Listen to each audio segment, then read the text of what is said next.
एक कदम उजाले की ओर में आज की कहानी है गुरु की महत्ता। एक राजा था। उसे पढ़ने लिखने का बहुत शौक था। एक बार उसने मंत्री परिषद के माध्यम से अपने लिए एक शिक्षक की व्यवस्था की। शिक्षक राजा को पढ़ाने के लिए आने लगे। राजा को शिक्षा ग्रहण करते हुए कई महीने बीत गए, मगर राजा को इसका कोई लाभ नहीं हुआ। गुरु तो रोज खूब मेहनत करते थे, परंतु राजा को उस शिक्षा का कोई फायदा नहीं हो रहा था। राजा बड़ा परेशान। गुरु की प्रतिभा और योग्यता पर सवाल उठाना भी गलत था, क्योंकि वो तो एक बहुत ही प्रसिद्ध और योग्य गुरु थे। आखिर में एक दिन रानी ने राजा को सलाह दी कि राजन, आप इस सवाल का जवाब गुरु से ही पूछिए। राजा ने एक दिन हिम्मत करके गुरु जी के सामने अपनी जिज्ञासा रखी।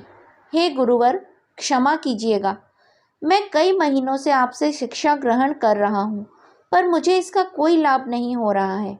ऐसा क्यों है? गुरुजी ने बड़े ही शांत स्वर में जवाब दिया, राजन, इसका कारण बहुत ही सीधा सा है।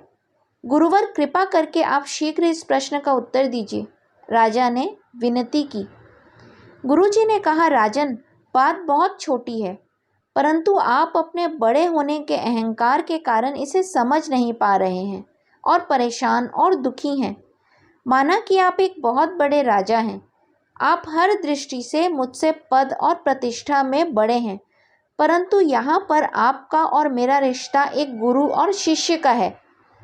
गुरु होने के नाते मेरा स्थान आपसे उच्च होना चाहिए, परंतु आप स्वयं ऊंचे सिंहासन पर बैठते हैं और मुझे अपने से नीचे का आसन पर बैठाते हैं।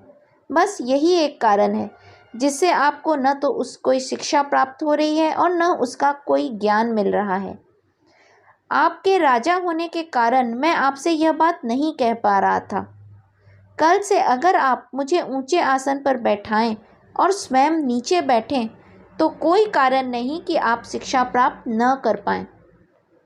राजा की समझ में सारी बात आ गई और उसने तुरंत अपनी गलती को स्वीकारा और गुरुवर से उच्च शिक्षा प्राप्त की।